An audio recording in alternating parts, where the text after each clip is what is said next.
Greetings from the Nerd Cave, black holes of Dakota Territory, United States of Advertising.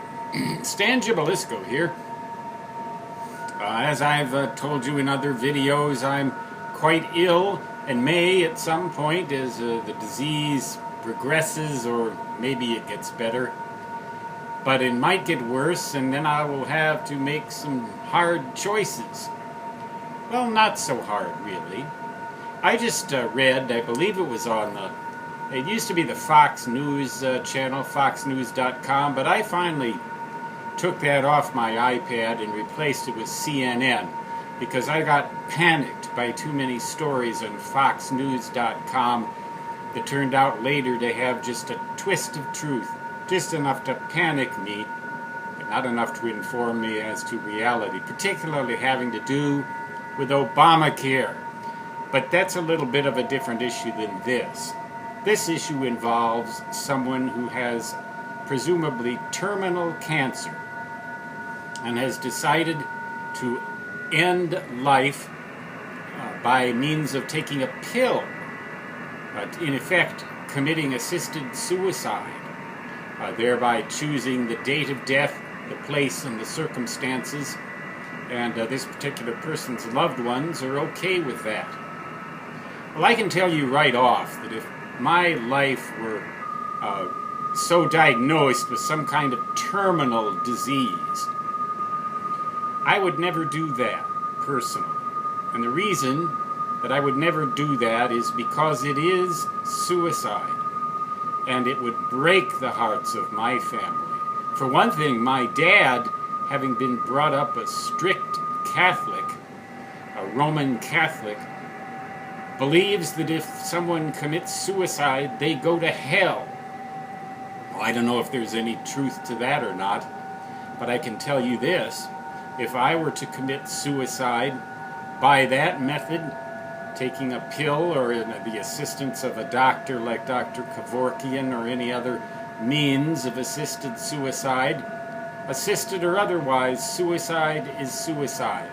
And it would break the heart of my dad and break the heart of my relatives and my loved ones in ways that I simply am not willing to do.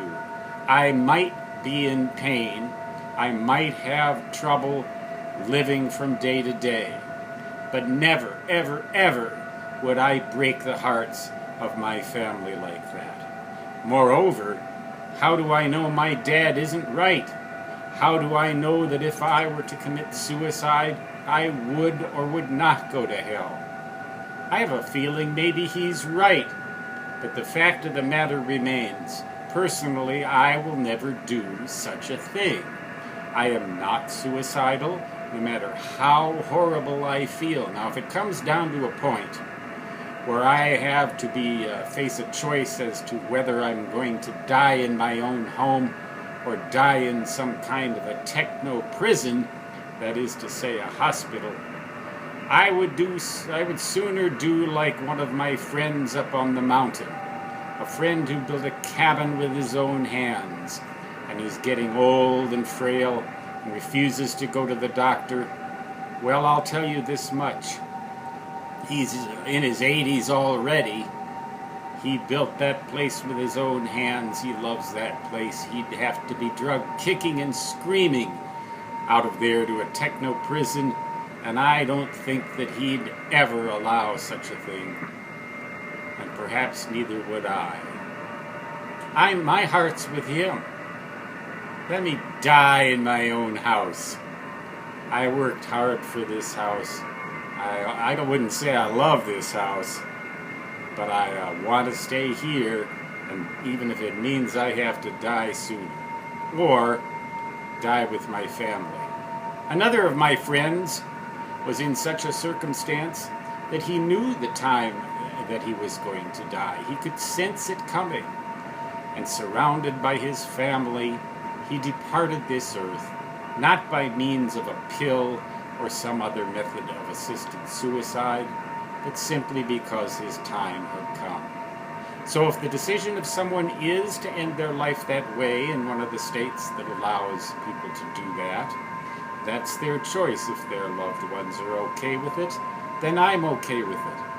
but it's not okay for me. It's not okay for me.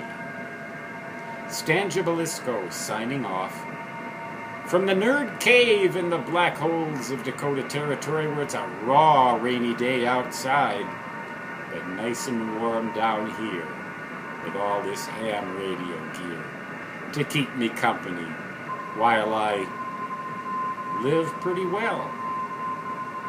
Until next time, 73, which means best regards in ham radio jargon, and so long.